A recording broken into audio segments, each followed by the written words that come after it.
আল্লাহ নবী সাল্লাল্লাহু আলাইহি ওয়াসাল্লাম বলেছেন, যে ব্যক্তি সালাত থেকে ঘুমিয়ে থাকলো অথবা ভুলে গেল, সে যেন সাথে সাথে যখন স্মরণ হয় সালাত পড়ে নেয়, কেননা এটাই তার সময়। এখানে আমাদের অনেক কিছু শিখার আছে। একটা হলো, ইসলাম পশ্চিমকালেও জামাত থেকে পিছিয়ে থাকার সুযোগ দেয় না, ওয়াক্ত থেকে সালাদকে পিছানোর তো প্রশ্নই আসে না। কিন্তু ইসলাম মানবিক দুর্বলতাকে অস্বীকার করে নাই, মানুষের উজরকে অগ্রাহ্য করে নেই, মানুষের দুর্বলতাকেও অগ্রাহ্য করে নেই। যেটা তার গাফলতি ছাড়া তার নিজস্ব ইচ্ছার বাইরে হয়ে যায়, সেটাকে এতটুকু মূল্যায়ন করেছে যে আল্লাহ নবী সাল্লাল্লাহু আলাইহি ওয়াসাল্লাম বললেন যে মানবিক কারণেই তো সে ঘুমের ঘোরে ঢলে পড়ছে। এবং এরই অর্থ হলো যে আপনার প্ল্যানের বাইরে হতে হবে। আপনি নিজে অ্যালার্ম দিচ্ছেনই টাইম পার করার সময়, যেখানে আপনার ডিউটি টাইম আছে কিন্তু নামাজের টাইম থাকবে না, এটা না, এটা হলো এটা ছাড়া। সব প্রস্তুতিও ছিল, অথবা প্রস্তুতি নাই কিন্তু বিপরীতটা অন্তত নাই, যে আমি ওয়াক্তের বাইরে অ্যালার্ম দিয়ে রাখছি, তখন ঘুমটা মনে করছেন যে ভাঙ্গে ভাঙ্গে নামাজটা পড়বে সময় মতো, তো হইল না। অথবা মনের অজান্তে, আমরা যাকে বলি মনের ভুলি, ওয়াক্ত চলে গেছে, আসি না, হয়তো বাসায় পড়ি ঠিক, আর না হয় আরেক দল বাসাতেই আমরা সময় মতো যখনই ঘুম ভাঙছে বা স্মরণ হয়েছে পড়ি না, আমরা করি কি, পিছাই দিই, ডিলে করতে করতে করতে করতে, আর তখন কিন্তু শয়তান আরও সুযোগ পায়। এমনিই আপনি দেখবেন উজর থাকা সত্ত্বেও আপনি অসুস্থ, তারপরে জামাত থেকে পিছিয়ে গেছেন, আপনার মসজিদে জামাতের যে আগের যে অদম্য বাসনা, আগের যে স্পৃহা, ওটা কিন্তু কমে যায়, ভাটা পড়ে যায় উজর থাকা সত্ত্বেও। আর আপনি যদি অলসতা করে এটা করেন তো অবস্থা কি দাঁড়াবে? তাই জন্যে এখন বরং আরও বেশি অ্যালার্ট থাকা দরকার। এই জন্যই তো আপনারা যদি দেখেন যে জামাত শেষের দিকে, তাও আমরা বলবো কি, চলে আসে দ্বিতীয় জামাত পড়েন, ইসলামের তার সুযোগ আছে। হ্যাঁ, তাইলে আপনি আল্লাহ রাব্বুল আলামিন আপনাকে যেমন এদিকে ক্ষমা সুন্দর দৃষ্টিতে দেখছেন, ইসলামের সৌন্দর্যতার ভিতরে আপনার এই সুযোগটা রাখছেন, আপনার এই অবস্থা দেখে আল্লাহ পাক আরও খুশি হয়ে যেতে পারে। এবং এটা আন্দাজের কথা না, সালাফরা বলছেন যে কোনো কোনো অবস্থায় সালাত ঘরে পড়েও জামাতে প্রথম কাতারে ইমামের পিছনে পড়ার চেয়ে সব বেশি পেয়ে যাবে। তাহলে এটা কি স্বাভাবিক অবস্থা? বলে না, এটা কোনটা? যে বান্দার মনের আকুতি যে আমি জামাতটা ধরতাম, আমি প্রথম কাতারে পড়তাম, কিন্তু হয়ে ওঠেনি, চেষ্টাও করছে, এবং এর পরিবর্তে করছে কি, যে না, সে যখন জামাতে যেতে পারিনি, তাইলে মনের ইচ্ছা মতো কেরাতটা যত পারি লম্বা করে, আমার ইচ্ছা মতো একটা কেরাত চুজ করে, ওই সময় তো ইমামেরটা ইমাম পড়তেন, আমি হয়তো অর্থই বুঝতাম না, আর আস্তে কেরাতের সালাতুল তো বুঝতামই না ইমাম কোনটা পড়তেছে। আমি আজকে ফাতেহা সহ অতিরিক্ত কেরাত সহ এগুলো সব আমার রবকে খুশি করার জন্যে একেবারে মন নিংড়ানো যত অনুভূতি আছে সবগুলো ব্যক্ত করে আল্লাহর সামনে আজকে এমন একটা নামাজ পড়বো, জীবনে হয়তো মসজিদে গিয়েও সেরকম হয় না। আল্লাহ, মান কোন দিকে বেড়ে গেছে? কারণ মান তো মূলতই বাড়ে অন্তরের কারণে। এই জন্য একটা আমলের সব 10 থেকে শুরু, শেষ 700, এমনকি আরো বেশি, আরো বেশি। একই আমল কিভাবে 10, মানে 7 থেকে শুরু, তো 10 থেকে শুরু, তো বুঝলাম 10 থেকে শুরু, সবারই 10 দেওয়া হবে। একজনে বেশি বললে তার ডবল বললে 20 দেওয়া হবে, কিন্তু একই নামাজ একই পরিমাণ, একজনের 10 আরেকজনের 700। আবার ইলা মা শাহ আল্লাহ, আল্লাহ যার যত চান। এগুলো সব হলো মনের অবস্থার ভিত্তিতে। মনের অবস্থা দুইটা, একটা হলো কোনো ধরনের লজ্জা ছাড়া, তাইলে নিশ্চয়ই সে আল্লাহর কাছে মাপ পাওয়ার জন্য এই পরিমাণ তার মনকে অনুশোচনা দিয়ে কানায় কানায় ভরপুর করছে যে এতে আল্লাহ মাফ করছেন। আর আল্লাহ নবী তো ওই ছাড়া কথা বলেনি, তাহলে মাফ হয়ে গেছে। তৌবা আর আলাদা করেই নেই। তাহলে কিছু তৌবা এমন আছে এবং গজবের ভয় নিয়ে করার কারণে এই মাত্রা বেড়ে যায়। এর বিপরীতে আমরা অনেকে করি কি, অলসতা করে করে পিছাই দিই, ওই সুযোগে শয়তান আরো সুযোগ নেই। ঠিক আছে, ওনার মনের থেকে জামাতে সালাত পড়ার এমনকি ওয়াক্তের মতো নামাজটা পড়ার অনুভূতিই আজকে দিব আমি প্রায় 50% একদিনেই ফিনিশ করি, ঠিকই সে সফল হয়ে যায়। এই জন্য কিছু লোক অসুস্থ হওয়ার পরে তাদের আমল আরো খারাপ হয়, আর আজকালকার যুগে বেশি। কেন? অসুস্থ হয়ে যখন আসলে ভালো কাজ থেকে পিছাই গেছে, তো পিছিয়ে গেছে, শয়তান এখন দিছে তার আরো পুশ, বলে তুমি তো অনেক ভালো মানসিকতার অধিকারী, তো আল্লাহ তোমার অসুখ বিসুখ দেখে আর ওরা দিতে পারে না, এরা তো উল্টাপাল্টা বেশি করে আরো দিয়ে মন খারাপ করে এমনভাবে পিছায় দেয় হে এখন বেনামাজি হয়ে জাহান্নামে যেতে প্রস্তুত। তোমার এই পাগলামি করতে কে কইছে? আমি উজুর, আমার আল্লাহ উজুর গ্রহণ করছে। এমনকি আমি উজুর ছাড়া অলসতা করছি, একবার করে নিয়েছি, আমার আল্লাহ তো মাফ করার জন্য অপেক্ষায় আছে। দিনে পাপ হয়েছে, রাতে সারা রাত 2 হাত প্রশস্ত করে অপেক্ষায় আছে। মুসলিম শরীফে হাদিস, রাতে অন্যায় হয়ে গেছে, ভুল হয়ে গেছে, পরবর্তী দিন পুরা দিন 2 হাত প্রশস্ত করে আল্লাহ অপেক্ষায় আছেন আমি ক্ষমা চাচ্ছি কিনা। আর তুমি মিয়া তোমার খায়া কাম নেই শয়তান, তুমি চিরস্থায়ীভাবে আল্লাহর রহমত থেকে হয়ে গেছে বঞ্চিত। এখন আদম সেজদা না দেওয়ার কারণে জাল মিটাচ্ছ আমাদের কাছ থেকে, আদম সন্তানের কাছ থেকে, যে আমি বলে পিছিয়ে গেছি, পিছিয়ে যেতাম। কে কইছে? আমি এখন আরো 10 গুণ আগায় যাব, আমি এখন আগের চেয়ে আরো বেশি অ্যালার্ট হব। এইটা হওয়ার দরকার। এই চ্যালেঞ্জিং অনুভূতি আজকাল না থাকার কারণেই তো মানুষ বেশিরভাগ ক্ষতিগ্রস্ত হচ্ছে। এমনকি কেউ আরেকটা ভুল মশলা বানাই রাখছে যে আজকের ফজর কাজা হয়ে গেলে কালকের ফজরের সাথে কাজা করেন। কনছে দেখি, এবার এখানে আরেকটা পেশ আছে, কিন্তু অন্য সময় কথার কথা, তাদের কথা তো এমনিই ভুল, কিন্তু মেনে নিলাম যে হ্যাঁ আমাদের সময় কাজা করলো।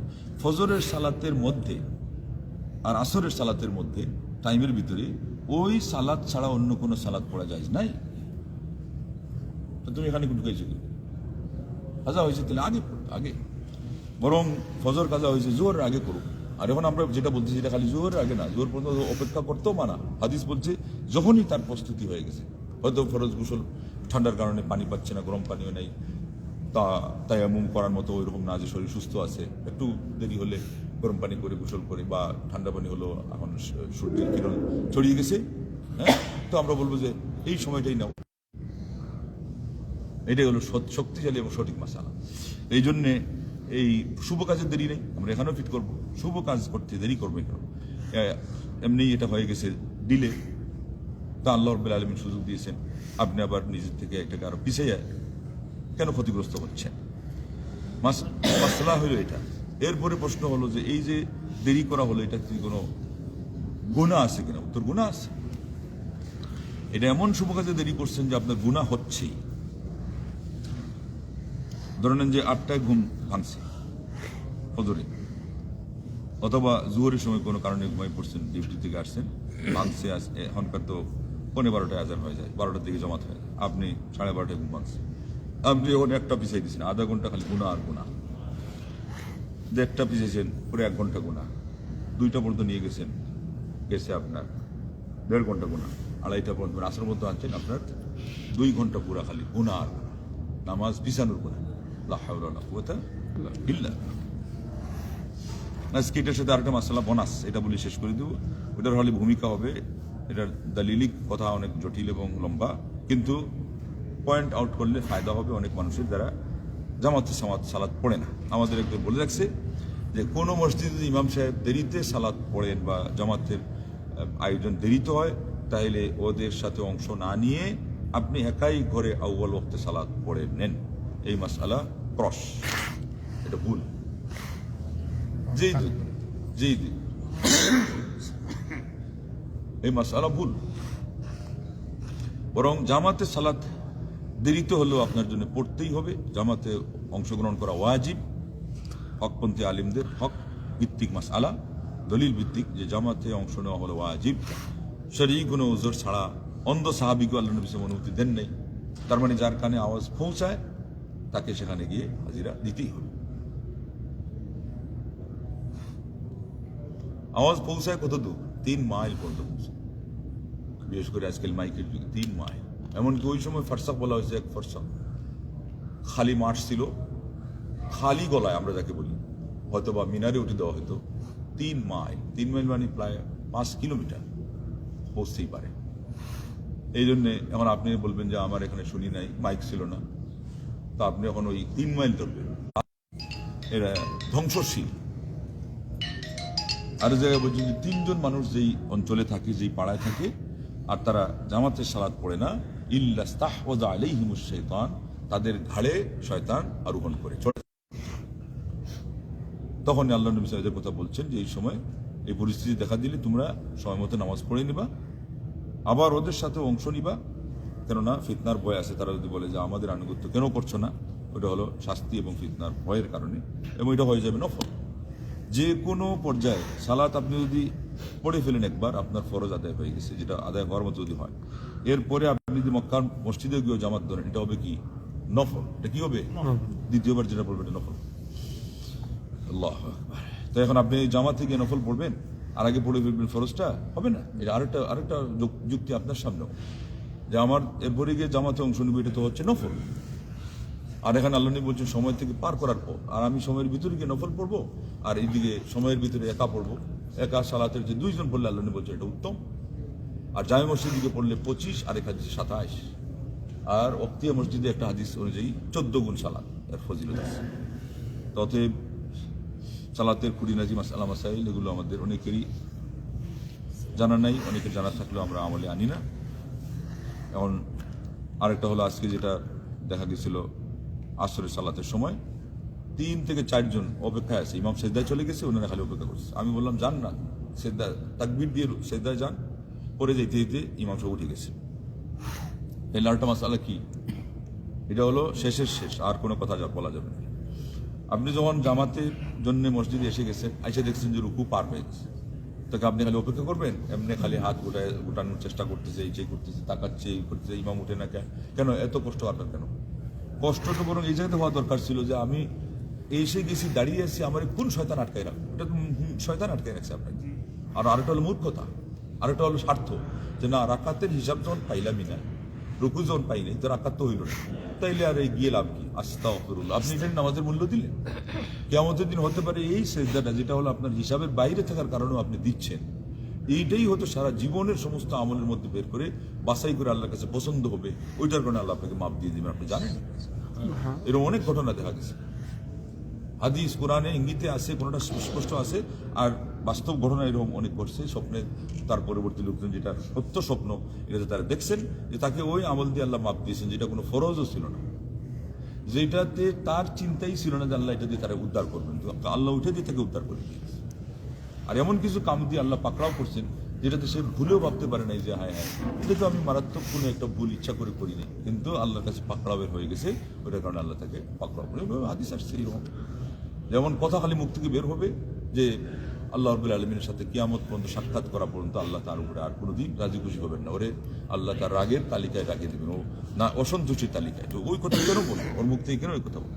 এবং হাদিসে ওইটাই আসছে যে লাম ইয়ালকালাহা বালান, সে এটার কোনো গুরুত্বই দেয় না। একই অবস্থা, এমন কথা বলবে বান্দা যেটাতে সেও খুব একটা গুরুত্ব দেয় নাই, কিন্তু আল্লাহ তার উপরে এমন সন্তুষ্ট হবেন যে শেষ পর্যন্ত যতই সে অন্যায় করুক ওটার একটা মাপের ব্যবস্থা হয়ে যাবে, আল্লাহ তার উপরে আর কোনোদিন অসন্তুষ্ট হবেন না। এই জন্য আমরা যেইভাবেই পারি সবসময় খেয়াল রাখতে হবে, যে চেষ্টা থাকতে হবে আমরা সঠিক পথে চলবো। যদি কোনো পদস্খলন হয়ে যায়, সাথে সাথে এটা সমাধান কি এটা খুঁজবো, এবং ইসলামী বিধান অনুযায়ী যে সমাধান আমরা সেটা গ্রহণ করব। শেষ কথা, ফিনিশিং কি? এমন অবস্থায় আপনি তাকবীরে তাহরিমা বলে আল্লাহু আকবার বলে দাঁড়িয়ে যাবেন, মানে নামাজে অংশ নেবেন। ইমাম যে অবস্থায় আছে সেই অবস্থার জন্য আরেকটা তাকবীর যেটা দেওয়ার দিবেন, এরপরে আপনি অংশ নেবেন। এবং সেখানে গিয়েও ইমাম যা পড়তেছে, মানে এই জায়গায় যা করণীয়, যা পঠিতব্য সব পড়বে। এমন না যে আপনি অংশ নিচ্ছেন আর দেখছেন যে আমার তো বসাটা 2 রাকাত না হলে হয় না, এখন প্রথম রাকাতে ইমাম বসে গেছে, তাহলে আপনি কি করবেন? আবার নামাজ বের হওয়া লাগবে না, দাঁড়িয়ে থাকবেন না? ছবি করতেছেন এই সময়, কিন্তু দেখি কেউ হয় না, সব করতেছে, কিন্তু খালি প্রশ্ন করে যে আমরা কেউ তাশাহুদ পড়বো নাকি, কি পরিমাণ পড়বো, শেষ বৈঠক আমার তো শেষ না, তাশাহুদ পড়ার পর আর কিছু পড়বো কিনা, এত প্রশ্ন। একটারও দরকার নাই, আপনি সব করবেন যত পারেন আরো, এটা আপনার বোনাস, অতিরিক্ত সুযোগ পাইছে। ওই যে মন ফ্রেশ থাকলে আরো তেল থেকে পড়ার কথা, আরো ফুরফুরা মন নিয়ে পড়ার কথা, যে আমার রাকাতের হিসাব হচ্ছে না, কিন্তু আমি এদিকে সুযোগ পেয়ে গেছি একটা সেজদা দেওয়ার, সেজদাতে দোয়া করার, শেষ বৈঠকে আরো কত দোয়া করার। এখন আপনি আরো মনকে আরো জমিয়ে গুলিয়ে পড়বেন যে আল্লাহ আসলাম পিছে আর পেয়ে গেলাম বোনাস। আপনাকে তো দরজা থেকে তাড়িয়ে দেওয়া হয় না, এই পিছে আসছে কোনো, যাও, আল্লাহ দেন নাই, বন্ধ দেন। এইগুলো হলো মানসিক এবং আধ্যাত্মিকতা। অনেকে বলে যে আমাদের সালাফি মাযহাবের মধ্যে, আহলে হাদিস মাসলাকের মধ্যে কোনো আধ্যাত্মিকতা নেই। এইটা হলো আধ্যাত্মিকতা, এমন আধ্যাত্মিকতা যেটা ওই যে বাস্তবের হিসাবে মিলে না, বাহ্যিক হিসাবে মিলে না। কিন্তু এইটা দিয়ে আপনি যে একটু আগে শুনলেন যে আল্লাহকে হয়তো এত খুশি করতে পারবেন যে ফর্মালিটি যেগুলো আছে আল্লাহর দেওয়া স্বাভাবিক যে বিধিনিষেধ স্বাভাবিক অবস্থায় মেনেও একসময় হয়তো আপনি পারবেন না, যেটা এটা দিয়ে পারবেন। কারণ ওটাতে আপনার গতানুগতিকতা আসার কারণে হয়তো বা ওই পরিমাণ একনিষ্ঠতা আমলের মধ্যে যে রস সেটা কমে গেছে, এখানে আপনার পারে না এরকম করে অর্ধেক তার বাঁকা হয়ে দেওয়া লাগে। কত মানুষের উজরও আছে, উজর থাকলে তো মাফ করবেন না, কিন্তু এই লোকগুলোর মনের ভিতরে কষ্ট থাকবে না যে আল্লাহ স্বাভাবিকভাবে রুকু সেজদাটা করতে পারলো না। তো এই জন্যে আল্লাহর কাছে এইগুলোই করবে যে আল্লাহ জীবনের শেষ অবধি আমাদেরকে সুস্থতার নিয়ামত দিয়ে রাখো, যে নিয়ামতের ভিত্তিতে, নিয়ামতের মাধ্যমে আমরা তোমার ইবাদত সঠিকভাবে সুষ্ঠুভাবে পালন করে যেতে পারি। তুমি আমাদেরকে তৌফিক দাও, গুনাহ খাতা মাফ করে দাও, বিপদ আপদ দূর করো, সুখ বিসুখ নিরাময় করো, সকল সমস্যার সমাধান করে দাও, এবং আমাদেরকে এমন একটা দেশ উপহার দাও, এমন একটা শাসক উপহার দাও যেখানে থেকে, যার অধীনে থেকে আমরা তোমার নাম নিতে পারি, এবং আমাদের যারা মারা গেছেন এদের কবরকে বেহেশতের বাগানে পরিণত করো, যারা জীবিত আছে আল্লাহ আমাদেরকে সুস্থতার নিয়ামত সহ ইমান এবং আমলের নিয়ামত দিয়ে রাখো, যেদিন নিয়ে নাও ইমানের সাথে নাও। আমিন। ওয়া আখিরু দাওয়ানা আনিল হামদুলিল্লাহি রাব্বিল আলামিন। আসসালামু আলাইকুম ওয়া রাহমাতুল্লাহি ওয়া বারাকাতুহু।